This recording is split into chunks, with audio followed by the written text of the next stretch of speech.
Hello, friends and adventurers. It's Rob, the D&D wannabe, coming in before the show to share some great news. New news! Our podcast has been supported for months now by Misty Mountain Gaming, and they're now rewarding you, our listeners, with savings on all their fine D&D products such as metal dice, stone dice, glass dice, miniatures, adventures, dice trays, and more. You can use the code TWINS10, that's TWINS10, to save 10% on all purchases made in their online store at mistymountaingaming.com.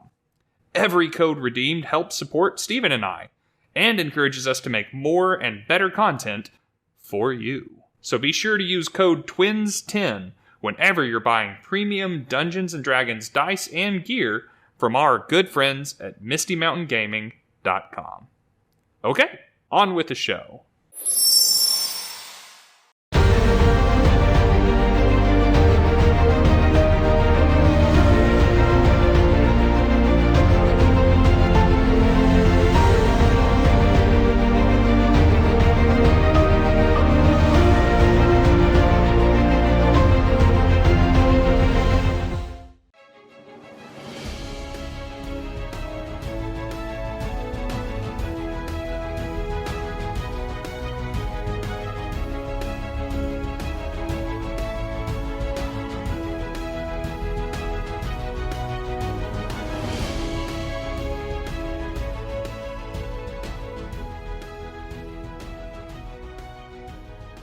On the theme of cantrips that do something that very few other game effects do, let's move on to number 5. All right, we're in the top half now, boys. We're getting into the good stuff. Yes, this is where Rob and my lists began to align very closely. In fact, this is one of only 2 that we even had to have a discussion about. In my initial list, I had picked out several that I thought were fairly comparable damaging cantrips that provided a very respectable amount of damage and also a little bit of utility. I thought that they were all fairly comparable, and it didn't take Rob too long to convince me that there was a clear frontrunner. Yep, every casting class is going to have one of these bad boys. A cantrip that has a D8 for its damage die, a respectable amount of range, an uncommon damage type, and a little bit of utility outside of combat. But none of them stands up to Chill Touch. Let's go ahead and go over the details, shall we? Chill Touch has a verbal and somatic component that you can cast to create a spectral skeletal hand in the space of a creature within 120 feet. Said hand is going to make a ranged spell attack for you, and on a hit, the target will take 1d8 necrotic damage as the hand clings to the target. It also has 2 secondary effects. A target hit by this spell cannot regain hit points until the start of your next turn. And additionally, if the target is undead, it also has disadvantage on attack rolls against you until the end of your next turn. So, let's get this out of the way. This is beating out Ray of Frost. It's beating out Firebolt. It's beating out Frostbite. It's beating out a lot of other spells to get here, and as we said, only one of each kind of cantrip is going to be able to make the list. Chill Touch has the edge because it has 2 extra effects. And I think we both have a different favorite of the 2. The 1d8 necrotic damage doesn't make it a standout, but so few effects in the game, Steven. Stop your opponents from regaining hit points. And very few of those mechanics are accessible to players, much less constantly accessible to a player like a cantrip is. And because this is a cantrip, that effect is available at level 1. And because it is so rare, it's one that I can see players hanging on to throughout the entire game. While we were talking about this, as you said, the conversation was brief, it came up that, creatures like trolls and vampires regain hit points every turn. And if they're hit with a particular type of damage unique to each of those monsters, then you can stop the healing. Fire and acid for trolls, radiant for vampires. This spell doesn't care. This is the catch-all stop that regeneration feature cold, much less healing from any enemy clerics. that you have access to at all times. You see something healing, you have the Band-Aid to stop that leak. Right. Chill Touch doesn't care if it's a vampire, it doesn't care if it's a troll, and it doesn't care if it's the boss monster with his 4 evil priest backup dancers. I got an idea for an encounter now. It just works. Like Rob said, auto-include. I also did a little bit of poking into the various damage types and found that what I thought was going to be the front runner, Firebolt, is actually a incredibly resisted damage type. And Ray of Frost, even worse. Mm-hmm. So the fact that this deals necrotic damage actually gave it a leg up too. Plus it has just as much range as Firebolt. At 120 feet, it is among the longest range cantrips. And specifically after our last episode of the podcast talking about how prevalent and pervasive undead are. 1 out of every 6 monsters. And how likely they are to pop up at various levels of your game. The fact that this has a bonus effect against undead didn't hurt this one at all. It almost put it higher if we weren't such big fans of the top 4. Yep. I think Rob had me convinced after one of these arguments, and then we just started going back and forth and realizing at every turn, Chill Touch is one of the best damaging cantrips that you can choose, both for the initial damage and for the subsequent utility. So, without further ado, moving on to number 4. Light! I just did away with the suspense there. It's light! Let there be light! This is the last one that Rob and I argued on because our top 3 were exactly the same in exactly the same order. But, as with many of these, the higher we get to the top, the shorter the arguments were. I put Dancing Lights in this slot initially over the Light cantrip because it had an added utility, which Steve correctly pointed out I was being a little creative with and focusing on how Dancing Lights could be used creatively, not with how light could be used creatively. And oddly, you opened my eyes to that one. Well, let's go ahead and talk about how you can be creative with Dancing Lights, because I don't want to dismiss that entirely. Dancing Lights was, in my early years, a very frequently taken spell for me as a player, until I realized a couple of drawbacks. But it does have a couple of unique functionalities, so let's go ahead and explain why someone would take Dancing Lights, and then move on to why we now prefer the Light cantrip. So, rather than one big shiny point of light that the light spell will create, the Dancing Lights cantrip creates 4 motes of dim light that can be moved independently of one another. So the area that you can light is larger and potentially farther away from any member of the party. You could cast the light ahead of you so that the enemy is illuminated and you are in darkness, and there's a battle strategy there. There's also the ability to gather all the lights together and give them a vaguely humanoid shape, which I have used in the past to somewhat, in my own personal opinion, hilarious effect, because people often forget a cantrip can do that. You can impersonate celestials and ghosts and all manner of tomfoolery, and just lead people into areas they shouldn't be in as their curiosity gets the better of them. But before Steve started espousing the virtues of light, he pointed out a single damning problem with Dancing Lights. There are a few, being that the motes of light can only move up to 20 feet apart from each other, meaning that the lights cannot entirely separate. The stream of light must be continuous. Which didn't bother me too much, because it's still more versatility than the light gave you. Right. You can move them on your turn as a bonus action, meaning that your action is still free. But the thing that makes this one difficult to get behind, especially to put over the light cantrip, is that the duration is only 1 minute, meaning that at least once every 10 rounds you're going to be having to cast it again, and then the hardest to deal with part is that it takes your concentration. That's the big one, because you know who's getting this? Full-classed casters. Sorcerers, wizards, artificers, and bards. And there are so many spells that are worth using in a combat scenario that require your concentration, and you shouldn't have to choose between thinking about a spell and seeing the enemy. Right. You cast Dancing Lights when there's a member of your party that doesn't have dark vision, and that can't function in a dark environment, say a dungeon or a cave or, just at night. And the fact that you have to keep your concentration tied up in order for them to function is pretty hard. Since you mentioned the dark vision, Dancing Lights does only cast dim light.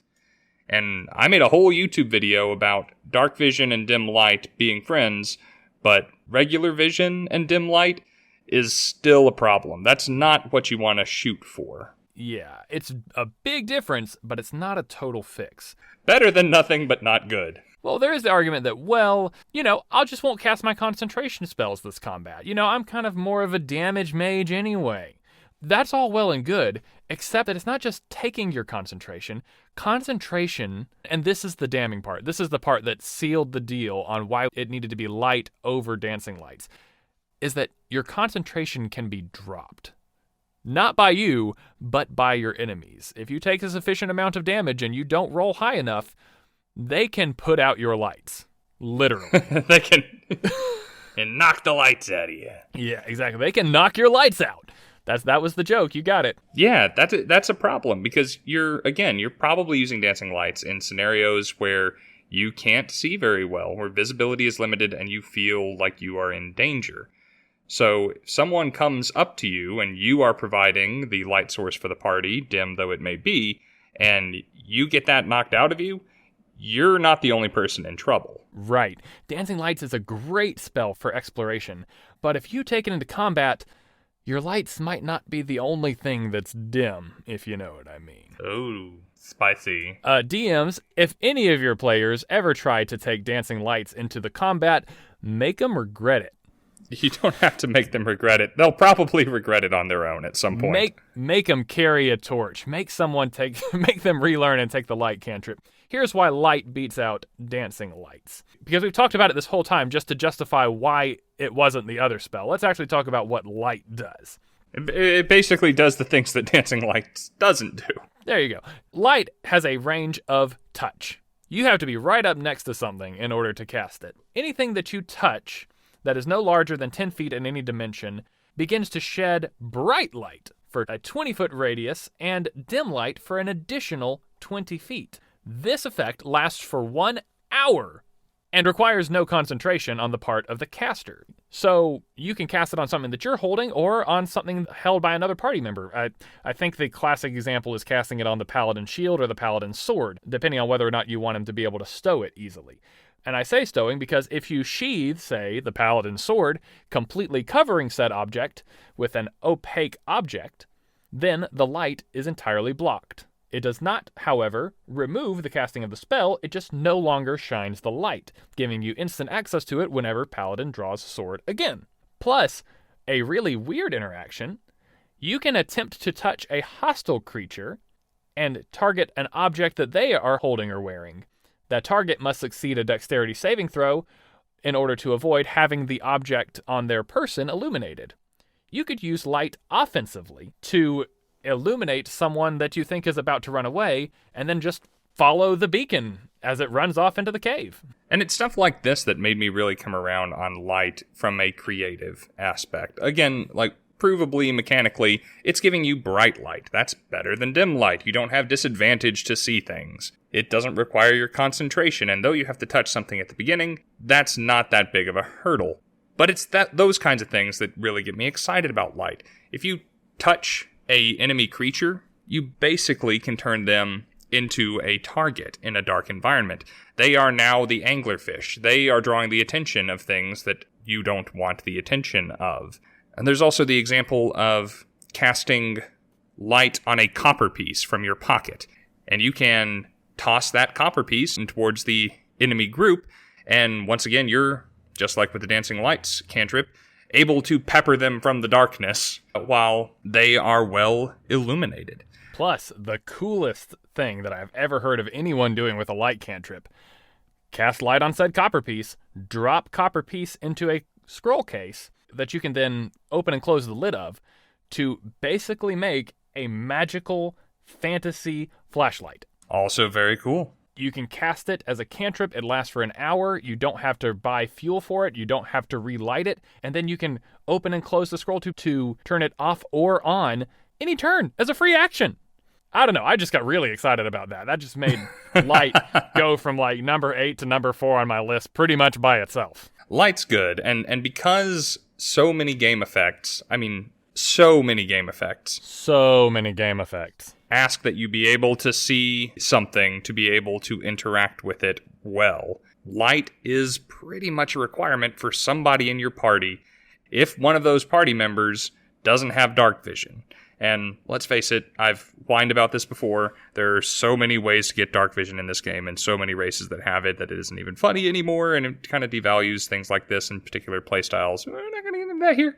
But even if you do have dark vision, you are still perceiving things with disadvantage and at a lower range if you are not in bright light. So if you're doing something important, even if you have dark vision, light's a good cantrip to have handy.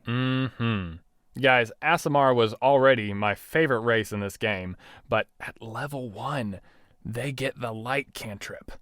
It's just like icing on the cake, man.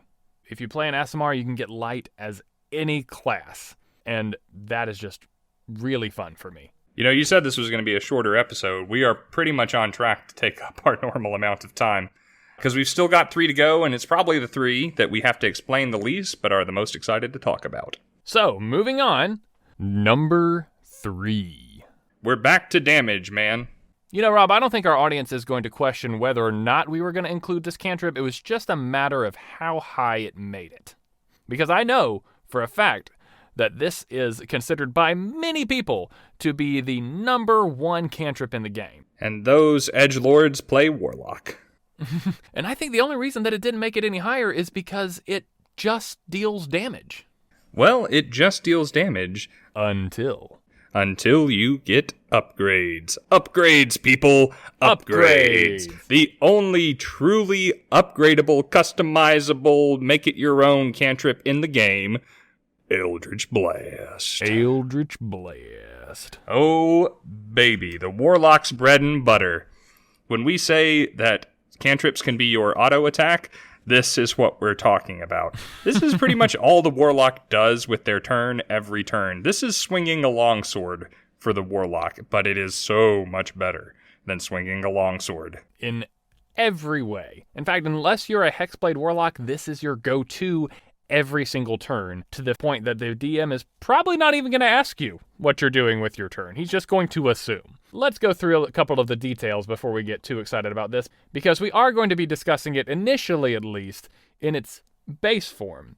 In its base form, it grabs the number 3 spot on our list. If you take into account all the possible modifications, of course it would be higher. Just the fact that it has other options is one of the reasons it made it this high. That's the reason it can't be any lower. So let's talk about that base form for a minute, shall we? It has verbal and somatic components, so with a word and a flick of your wrist, you cast a beam of crackling energy streaking towards a creature within 120 feet, the maximum range of any cantrip. You make a ranged spell attack, which I'm personally usually more partial to than saving throws. I know that's kind of a back and forth, but neither here nor there. On a hit, the target takes 1d10 force damage. That is the same as wielding a longsword with 2 hands, meaning that we have achieved the maximum of possible damage output with 1 hand that you can cast at will, unless you're holding a lance on horseback. And like you said, we're doing that at 120 feet of range, and this is useful every space between that and you. That ranged spell attack does mean that you're going to have trouble if they close the distance, but, I mean, that's true of most of the cantrips on this list, so not a big deal. But one of the delightful little details about this particular spell is that it deals force damage, my special favorite damage type in the game. Yes, and for good reason. Force damage is the least resisted and least immune damage type across all monsters in all 5th edition source books. In fact, I was frankly surprised you told me that anything was resistant or immune to force damage. I thought that was the point of force damage. Well, it's not much. It is a single-digit number both times. Not single-digit percentage, but out of those 2,000 and whatever many you said monsters out there, 2,453 monsters out there. Only single digits resistant to force and single digits immune to force damage. Only 9 resistant, only 5 immune. That's a fraction of a percent in both cases. A fraction of a percent. So you can pretty much depend on all of that 1d10 happening, which you can't necessarily say for Firebolt or Ray of Frost or even Chill Touch. Hey, let's talk about my favorite thing about basic Eldritch Blast now. As cantrips grow with you, at 5th, 11th, and 17th level, we've already discussed how their damage dice is going to increase. Usually it will get an extra damage die at each of those 3 levels. Eldritch Blast does this. In a way. But in a way that is much, much more versatile and ridiculously more effective. No matter how good a cantrip gets as you level up, it's still all or nothing. Whether it's doing 4d12 or it's doing 1d4, if you make that saving throw or if you miss that attack, it did jack squat. And Eldritch Blast is no exception, except that instead of simply increasing the damage dice, you add an additional beam. This has a couple of key differences. For each beam, you make a different attack roll, and you can target a different creature. That means that each time you cast a 17th level Eldritch Blast, you are making 4 separate attacks. That is 4 separate chances to crit, 4 separate chances to do something impactful on that turn, and a chance to hit, if you want to, 4 separate enemies. This is particularly useful for a few reasons. Again, like you said, if you miss with one, maybe you'll hit with the other 3. If you crit with one, maybe you'll crit with the other 3. And if you are dealing with a mob, instead of spending your whole turn hitting a single creature, you can take 4 minions down. Or if something is close to being finished off, you don't have to spend all 4d10 finishing off something with just a few hit points left. You can go ahead and move on to the next target. While there are higher leveled spells that give you similar options, there's not another cantrip that gives you this perk. Now let's talk about the reason that this is particularly impactful. Eldritch Blast is customizable. You can add on effects like dealing your charisma modifier as bonus damage, slowing the target, pushing the target, pulling the target. By virtue of being able to do this to up to 4 separate targets or 4 separate times against the same target, you can ridiculously increase your damage to a single target by adding on Agonizing Blast. Or you have now 4 chances to push a target away from you, or 4 chances to pull that target towards you, or 4 chances to reduce their speed. That means that you can blanket this effect across multiple enemies on the battlefield, pushing them all backward, drawing them all in. Or you can shove one creature so far back that it never has a chance to get within melee range of you.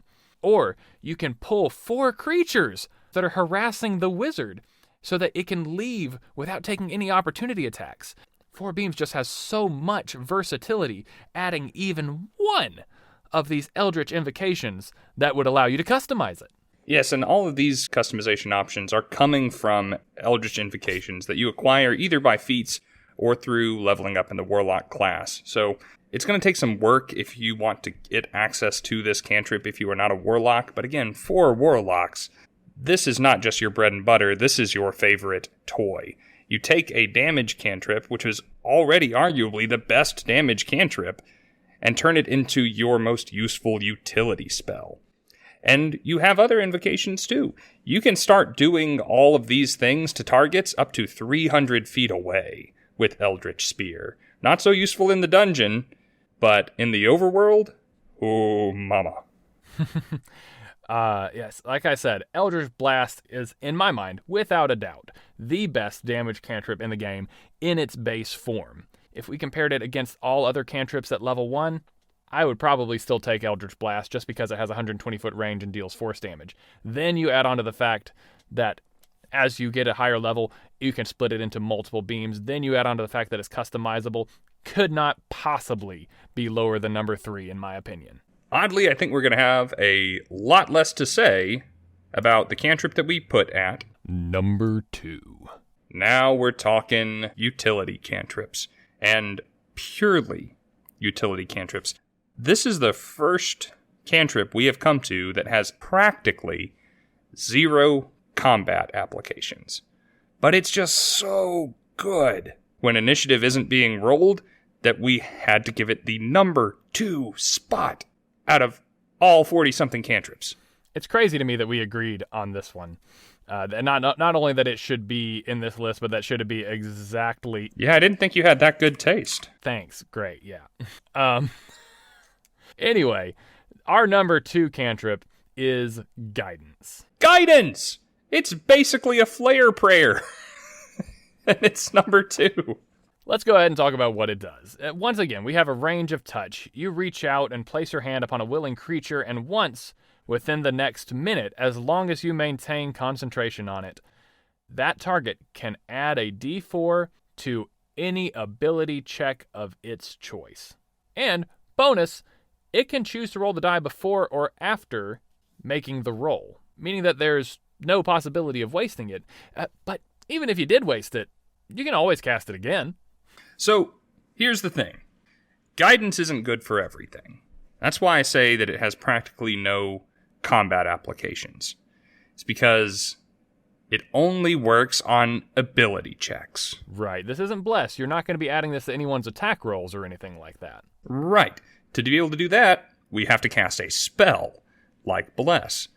Guidance, however, while it does take up your concentration for the next minute, yada yada, can be cast immediately before you or any member of your party that's nearby attempts something. And then their chances of beating that difficulty class go up by 2.5, mathematically speaking. That's basically another proficiency bonus on top of your roll, and proficiency bonus, and relevant ability score modifier, even at level 1. So, ability checks are not attack rolls, and they are not saving throws, but they are every other time you pick up a d20 in the game. Skill checks are ability checks. Rolling initiative is an ability check. Effectively, every time that a player attempts to do something outside of combat, you can apply this roll, up to and including initiative. Every skill check you make, every tool check that you make, and anytime the DM asks you to make that ubiquitous intelligence check in order to determine something. In fact, for basic ability checks like strength checks, dexterity checks, or intelligence checks, it actually gets more effective because the DC on those is usually lower. And it can be used in combat in niche situations. Maybe you're trying to avoid damage from a particularly high fall, or you're trying to escape a grapple and you need a little extra stank on that acrobatics check. While it's probably not the way that you want to spend your action in combat, if you roll initiative before someone has benefited from it, they're likely to find a way to make use of it before that combat's over. But that's not the reason that you take this spell. The reason that you take the spell is for when the pressure is off, when time is not a factor. If you are trying to make an athletics check to scale a rocky cliff face, as long as each member of your party can do this one at a time, you can add a d4 to every member of your party attempting to scale that wall. As long as you have a little bit of notice to cast this spell, you can use it every time you roll an ability check or a skill check. I'm sorry, did you say every time? I said every time. It only takes an action to cast, so as long as you have 6 seconds of notice that you're about to do something, you can get ready. It does have a verbal and somatic component, so you're not going to be sneaky about it, but most people don't mind that the cleric clasps their hands and says a quick prayer before doing something. The biggest thing for me is just the fact that it has no limitations on what skill it can be applied to. This can help athletics checks when you're trying to scale the wall. It can help animal handling checks because almost no one ever takes that skill. It can help history checks when you're trying to remember something. Investigation checks when you're trying to uncover some secrets. Stealth checks when you're trying to infiltrate. Persuasion checks when the bard's trying to get lucky. I don't think you can use it as much for sleight of hand or deception checks in the moment, but you do have a full minute, so as long as you're planning to do something, just cast it a little bit more in advance. Plus, again, the big thing for me is that this doesn't do it for just you. You can confer this upon one person at a time and make sure that the whole party gets to take advantage of it in every situation. Guidance just has so much bang for your buck, even though the bonus doesn't increase as you gain levels. Being able to get this little bonus almost all the time, the value of it just can't be understated. My favorite little detail of all of this is that you can decide whether or not you use your banked guidance before or after making the ability check. If you're about to do a quick succession of different checks to pull something complicated off, and you happen to roll well on the first one or the first two, you can just keep that in your back pocket for a rainy day. Right. A lot of people will view this as kind of the cantrip baby version of enhance ability. Or Bardic Inspiration. Yeah, there you go. But unlike Bardic Inspiration, it's unlimited. Unlike enhance ability, you don't have to select what type of roll it's going to be modifying until you need it. It's just too versatile and too efficient not to include it. It's too good at what it does. Well, I think that just about covers all of them. You think anyone's going to have a problem with our final choice? Do you think anyone sees it coming? Or I know it's our favorite, and we're going to make a good case for it. I just don't know if it's everyone else's number one. Oh, I'm sure we're going to hear about it, but unfortunately this is the only one that everyone saw coming as long as they're loyal fans of the show, because I have mentioned previously that my absolute favorite cantrip, my number one, is currently and has always been Prestidigitation. All right. I'm going to talk about this one. Prestidigitation. Verbal and somatic components. You're not casting this one secretly. Very close range. The effects have to take place within 10 feet of you, and it does take your action to cast. However, this spell has more bullet points under it than any other spell. Remember, guys, at the beginning of this episode where I said that I appreciated and valued the cantrips that were like Swiss Army knives, that had a use in pretty much every situation that you could come up with, and that just did a lot of things. Prestidigitation over thaumaturgy and over druidcraft just has the most applications. Were it not for our rules that I had to pick one of those three, some of them may have sneaked somewhere onto this list. But Prestidigitation, to me, is just the king. Here's the thing. Druids don't get access to Prestidigitation. So if you're playing a druid, you're gonna take druidcraft. Clerics don't get access to Prestidigitation. So if you're playing a cleric, you're going to take thaumaturgy because that's as close as you're going to get. But they are paler imitations of the real thing, and plenty of your other spellcasting classes get access to this bad boy. So most casters are probably going to pick this one up if they've got a role-playing bone in their player's body. Let's go ahead and break down what this does so that I can talk about it. Prestidigitation is a minor magical trick that novice spellcasters use for practice. So says the basic rules in which this spell can be found. But I find in every campaign that I play that this is my most used spell. Within a range of 10 feet, you create a harmless magical effect. Some of which are instantaneous, some of which can last up to an hour. Let's go ahead and cover these one at a time, starting with the instantaneous effects. First thing you can do with the spell is to create a instant, harmless, sensory effect. Examples include a shower of sparks, a puff of wind, faint musical notes, or an odd odor. This one kind of embodies the party trick, right? This is Gandalf smoking his pipe and blowing smoke rings that are in the shape of ships and dragons and things like that. Yeah, there's no practical effect for this.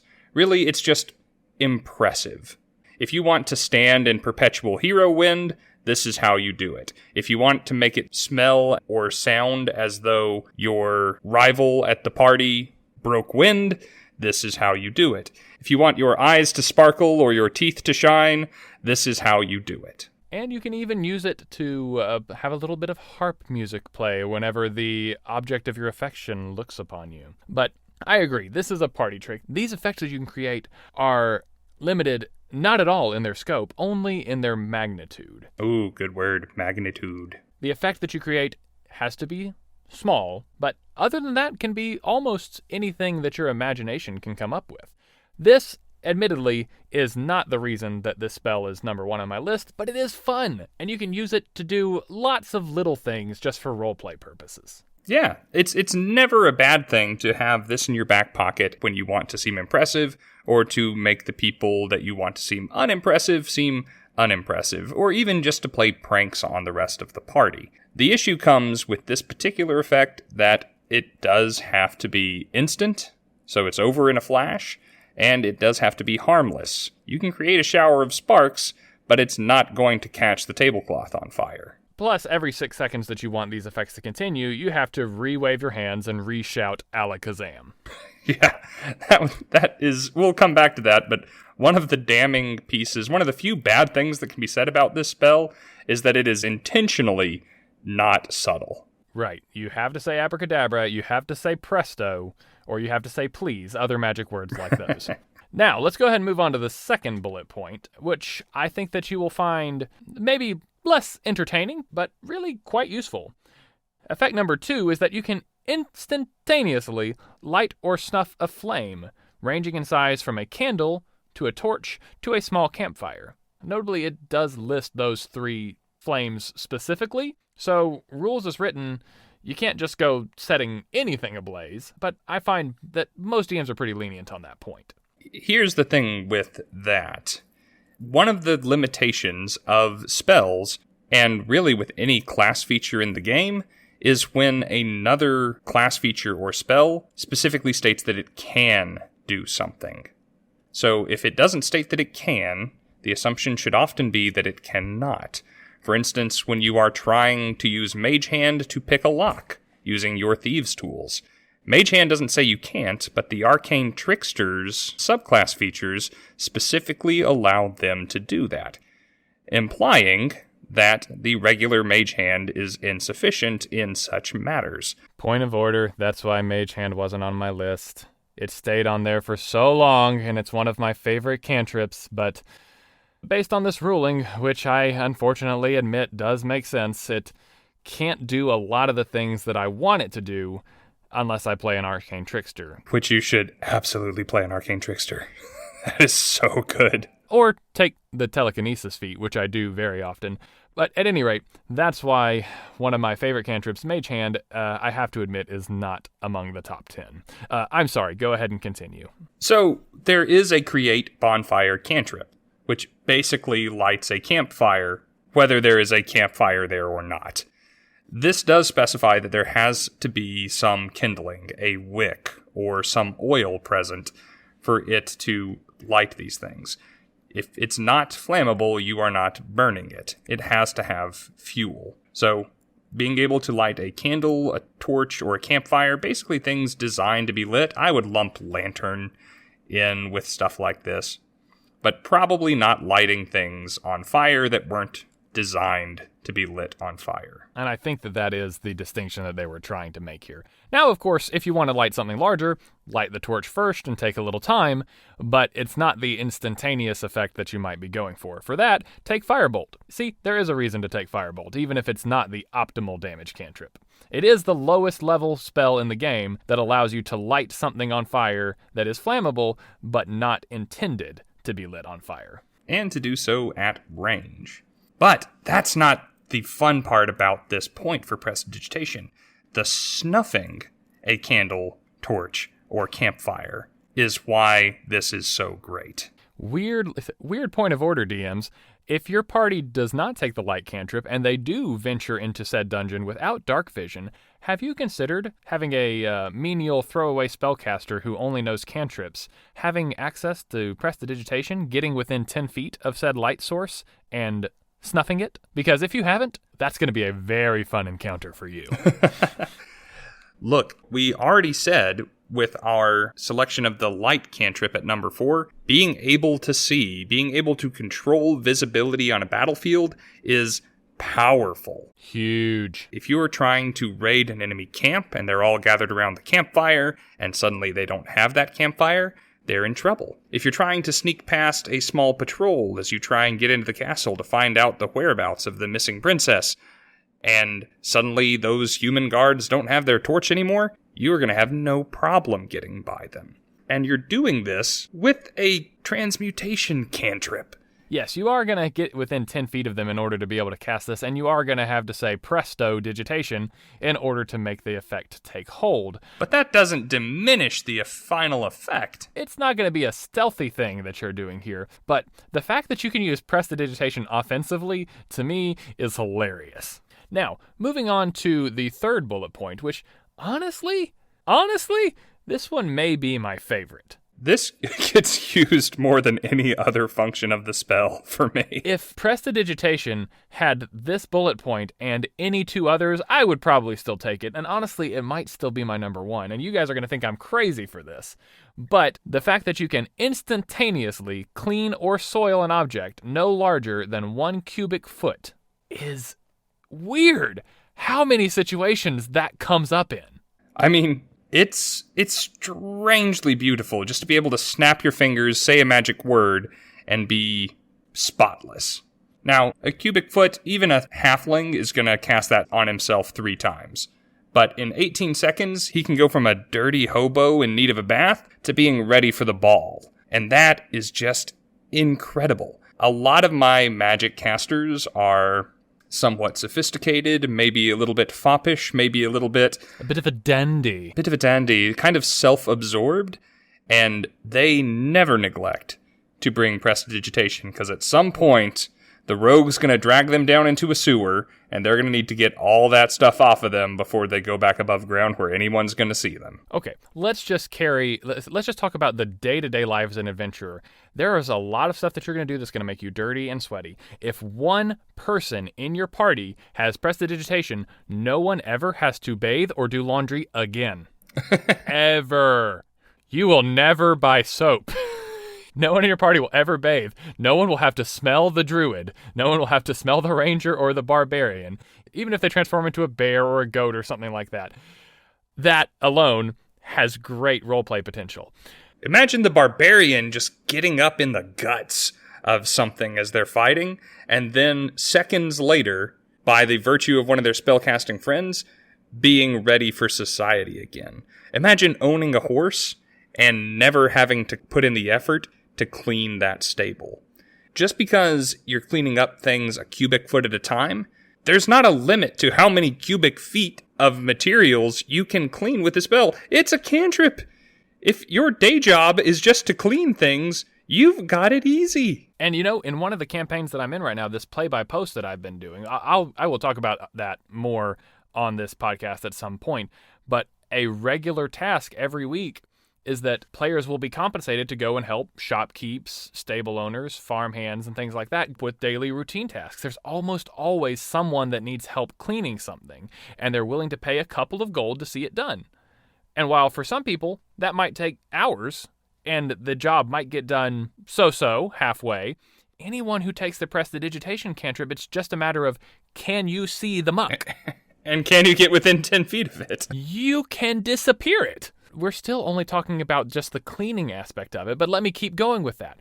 The fact that you mentioned this barbarian who could be covered in guts 1 minute, and then the very next minute, assuming he's wearing nice enough clothes, be able to walk into the king's gala and have no one bat an eye about it, is fantastic. Consider also that parties get up to some weird things. You could be involved in the investigation of, or, let's be honest, the creation of a crime scene.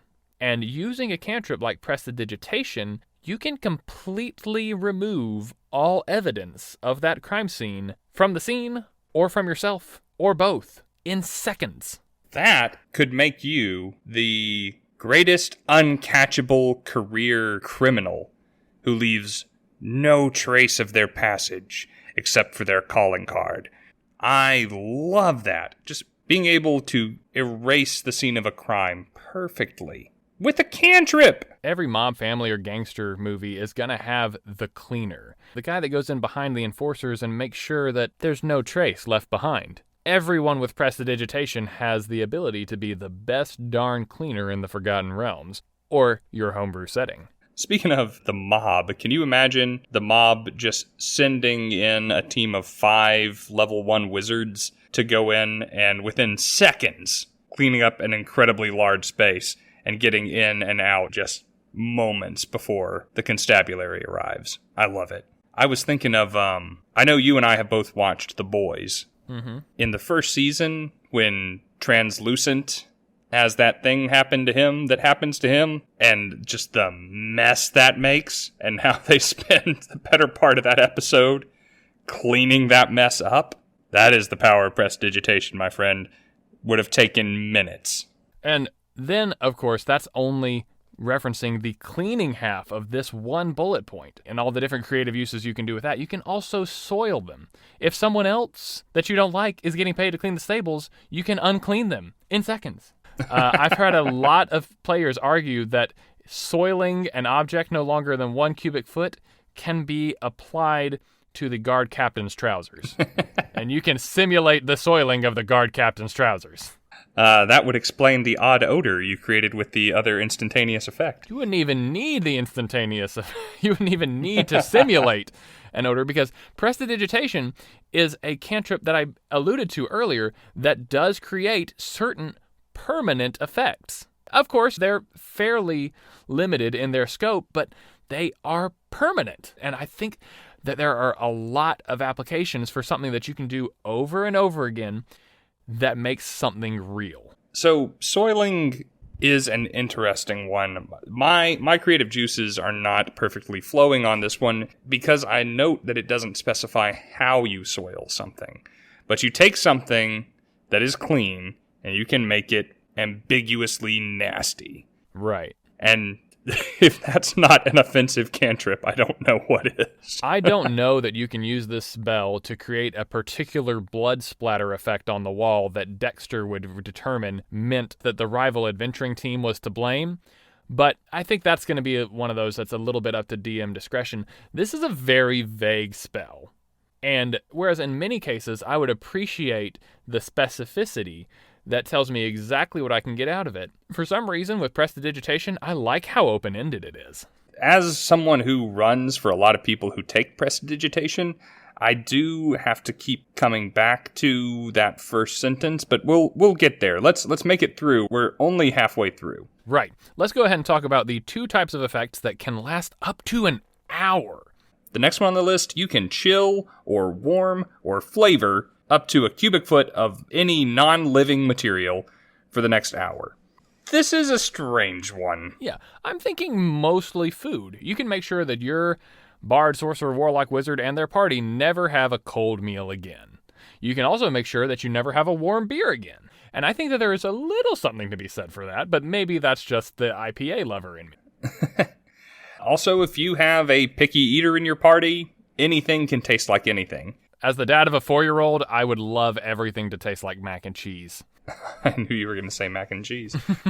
Or pizza, because they will eat nothing else. But that's the thing. You can have anything taste like anything.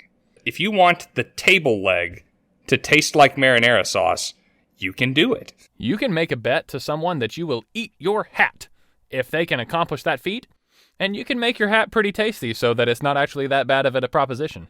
Or, again, I keep coming up with ways to make prestidigitation piss people off, but you can make somebody's favorite scotch taste like deer urine.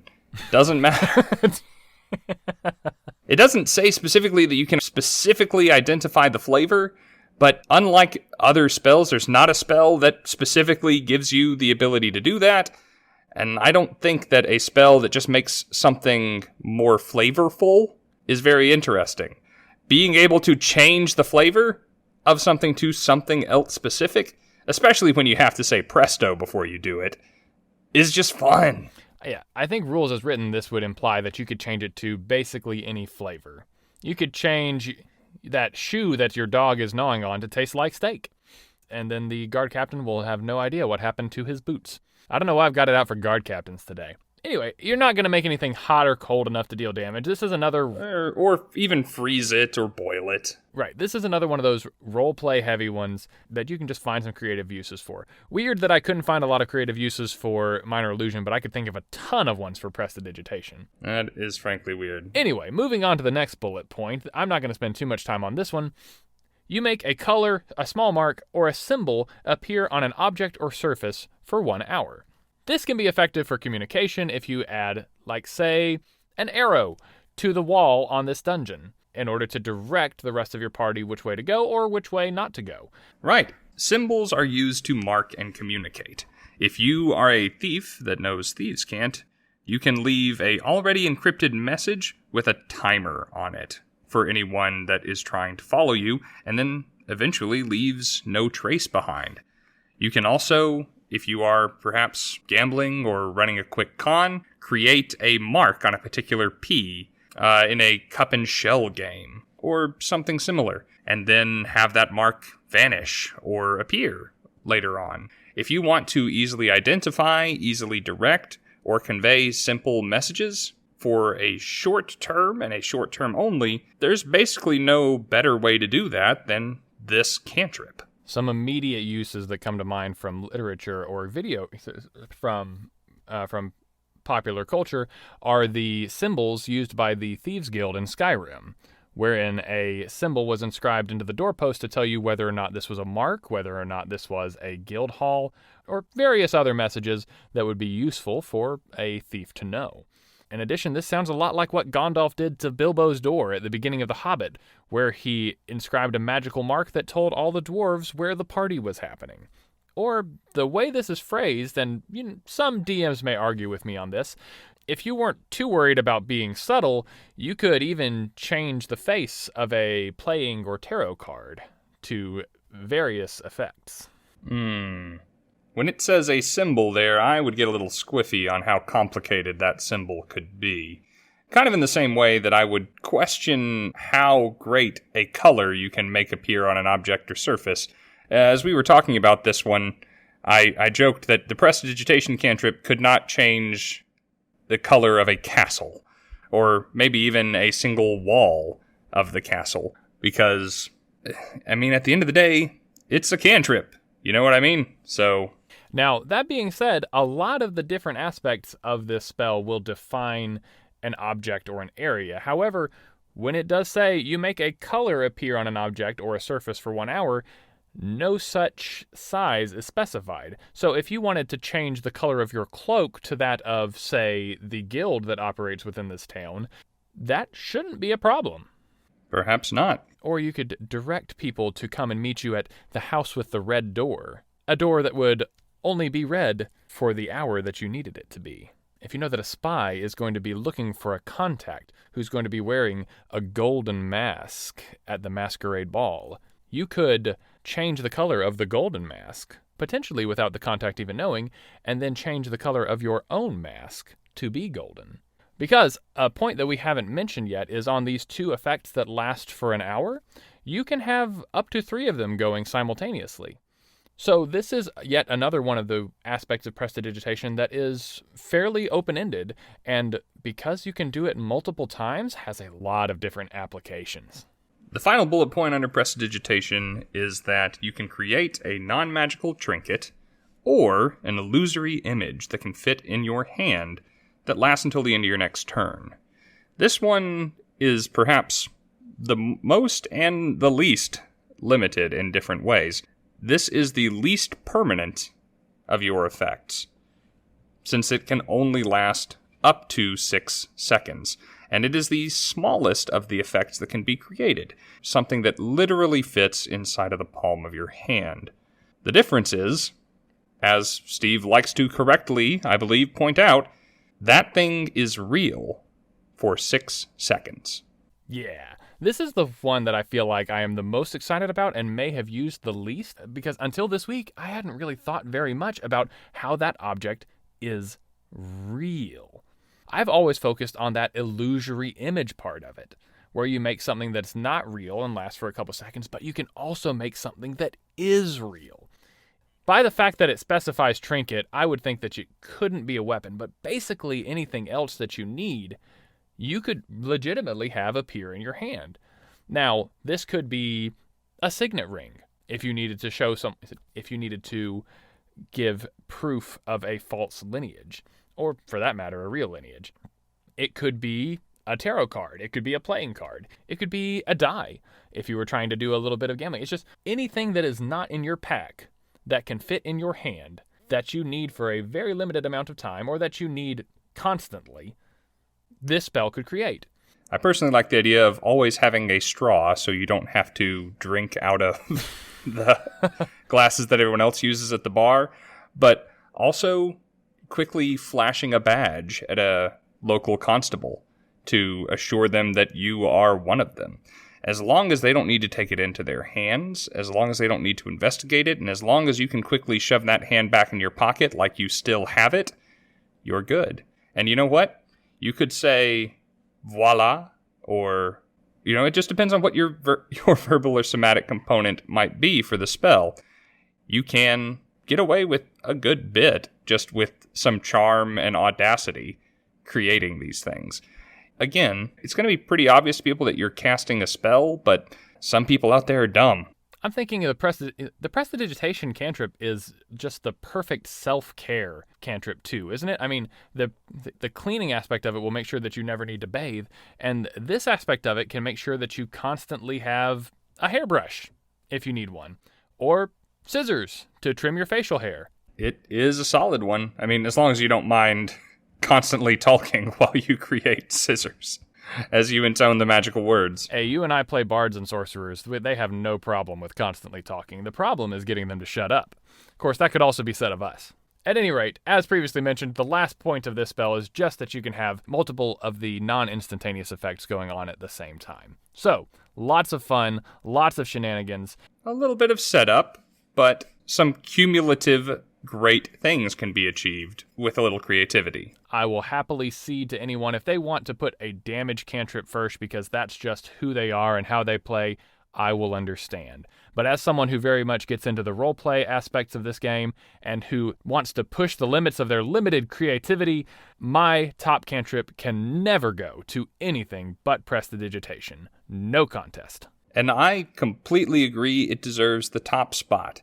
The only mark that I have against Prestidigitation, and one that I will remind everyone of because I feel like it is often forgotten, is that it's a parlor trick. At the end of the day, everyone knows you're casting a spell, and everyone knows that what you're doing is, for the most part, not real or immaterial or won't last, or at least sees it coming. However, most spells in the game do one thing, and oftentimes they do that one thing well. Prestidigitation has the most versatility of any spell in the game. If it did any 3 of these things, it would probably still make the top 10 because of the different things that you could do with it. I agree. But it doesn't have 3, it has 6.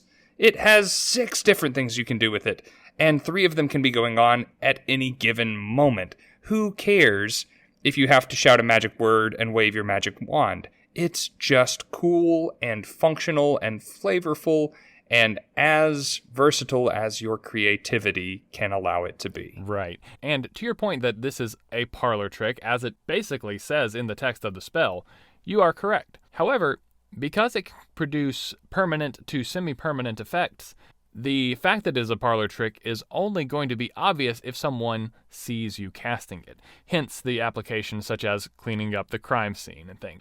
So this is the kind of stuff that you like, where you can use your ingenuity and with a little bit of notice, a little bit of planning, you can create situations that would be impossible for characters who don't have this cantrip.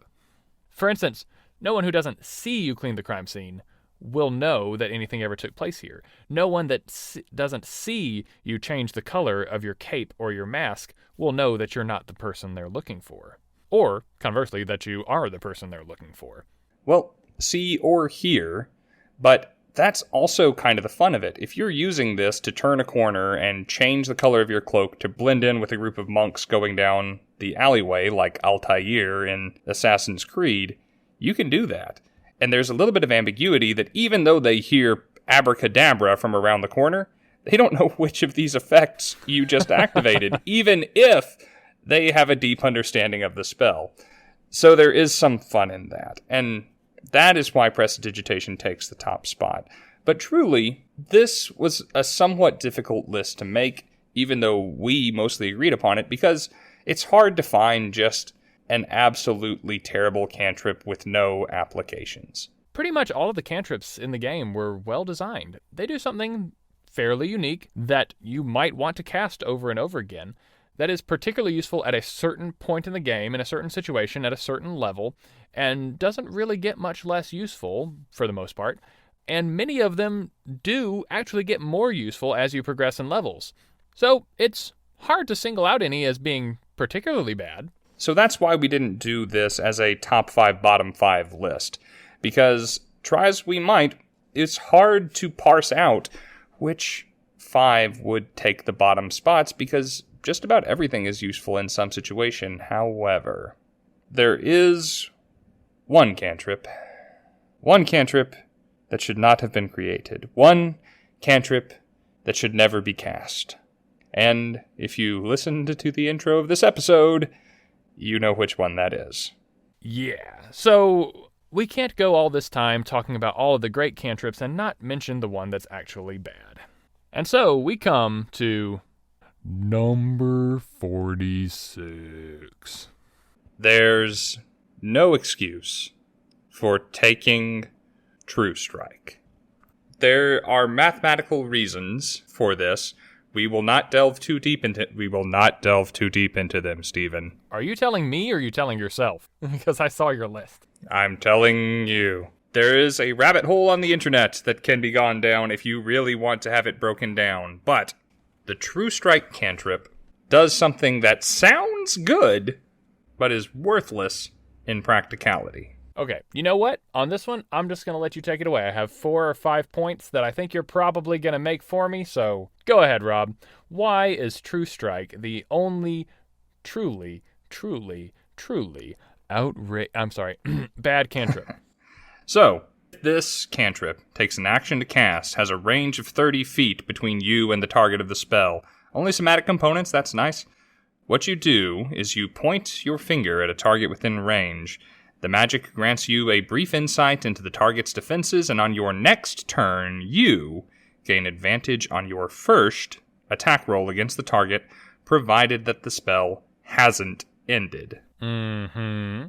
Which it can, because it is a concentration spell with the duration of a single round. Mm-hmm.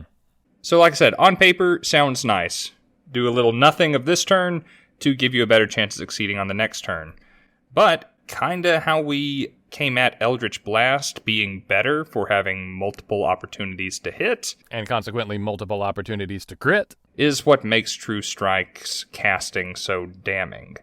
You are giving up an additional opportunity to deal damage to an opponent for a better chance of dealing a single instance of damage to an opponent. You are casting it as your full action. You are basically betting that you're going to be attacking next turn, and if anything in the ever-shifting battlefield changes that opinion, then you truly wasted your previous turn. It is only available to bards, sorcerers, warlocks, and wizards, all of whom do not get very many cantrips to select, and none of whom get to re-prepare them, meaning that you would have to take one of your precious slots to take this waste of a spell. That last bit of the spell, provided that this spell hasn't ended, is also kind of damning. You can spend your turn not attacking, get socked really hard in the teeth, and suddenly the True Strike spell is gone. And this is assuming that you are not playing one of the subclasses, or a multi-class somehow, into getting an extra attack feature.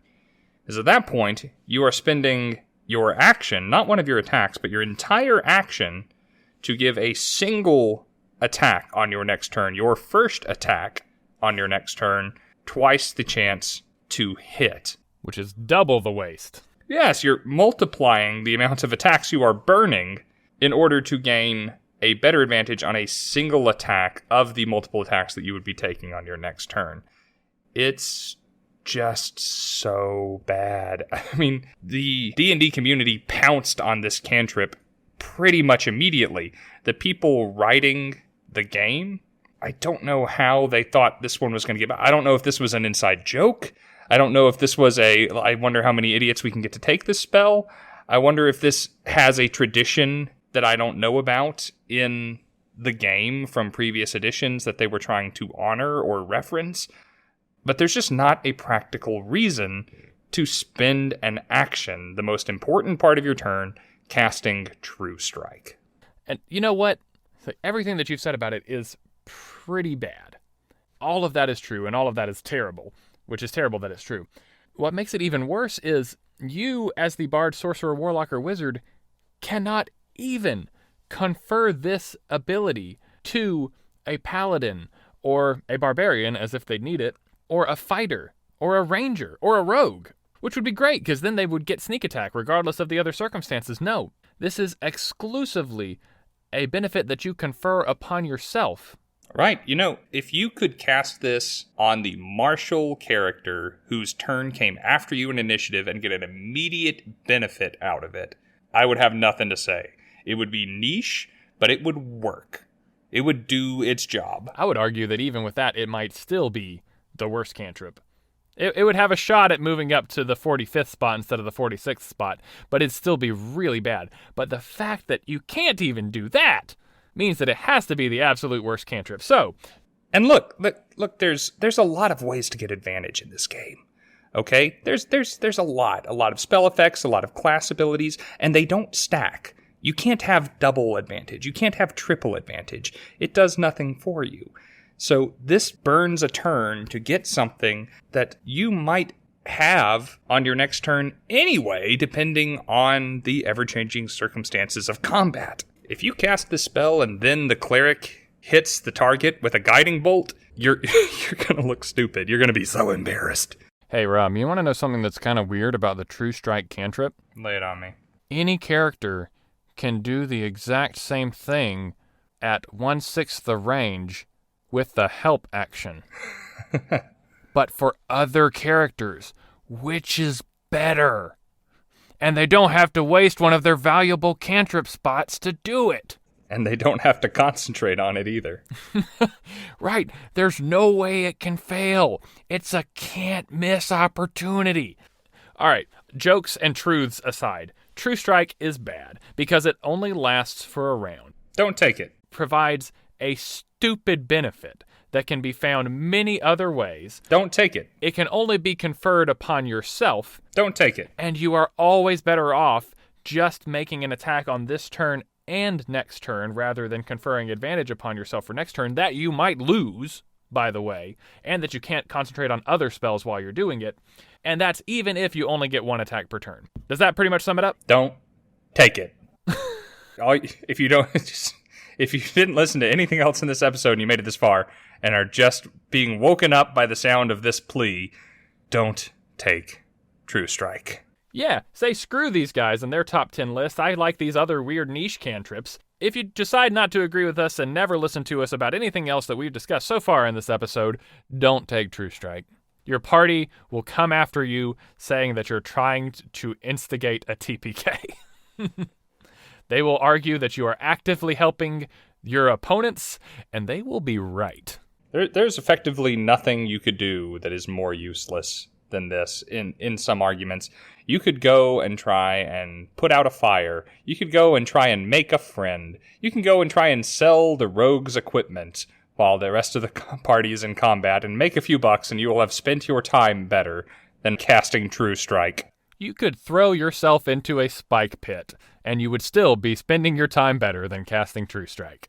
Oy vey. Okay, well, that is plenty of opinions from the two of us about cantrips. We'll doubtlessly make our way towards other game elements as time goes on and give you more top and bottom tier lists for other spell levels, classes, subclasses, and the like. Give us time. We'll get to it all. I have already started working on level 1 spells, but there's a lot. There's a lot of spells in this game.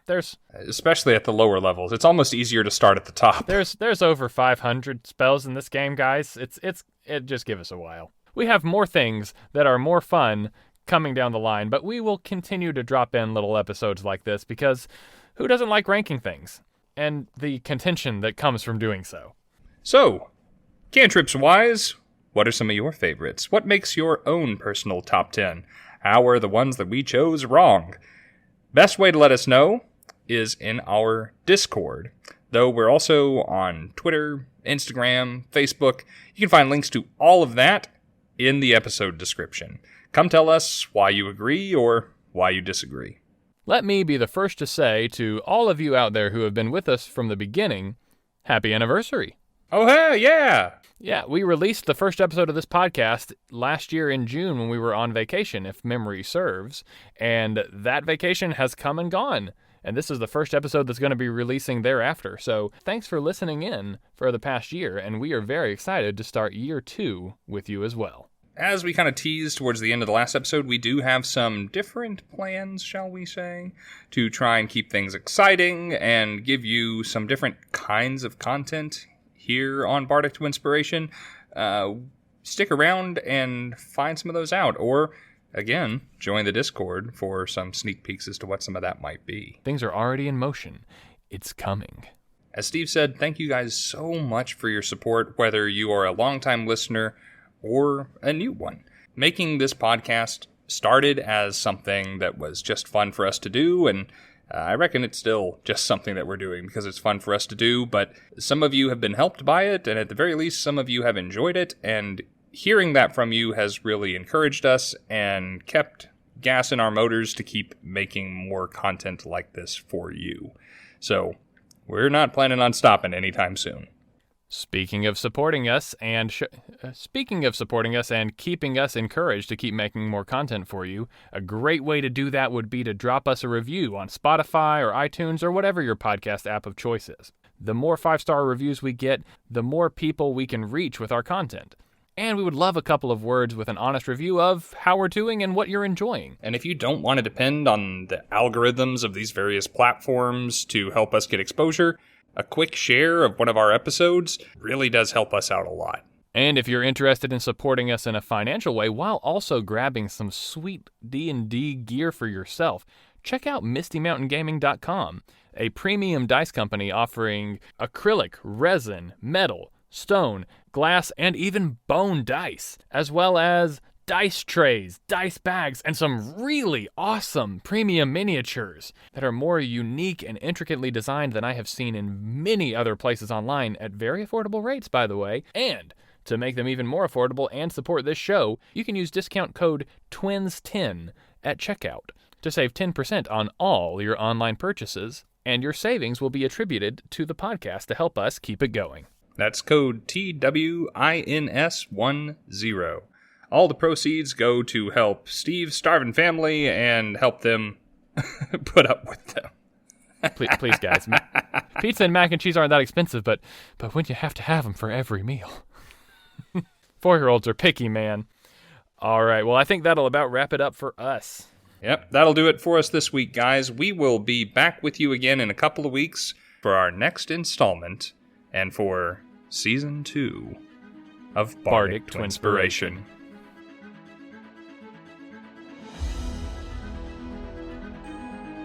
The outro music you're listening to right now is called Mega Epic, and the intro music is called Super Epic. Both were composed by the wonderfully talented Alexander Nakarada and utilized under a Creative Commons license. If you enjoyed our content, please consider leaving us a 5-star rating and review on your listening app of choice. To keep up with us on social media, look us up on Facebook.com/Bardic Twinspiration and on Twitter @BTwinspiration. Want to interact with us directly? Come join our Discord. After all, who are we if not people who are willing to roll the dice on making some new friends? Links in the description. Come check it out.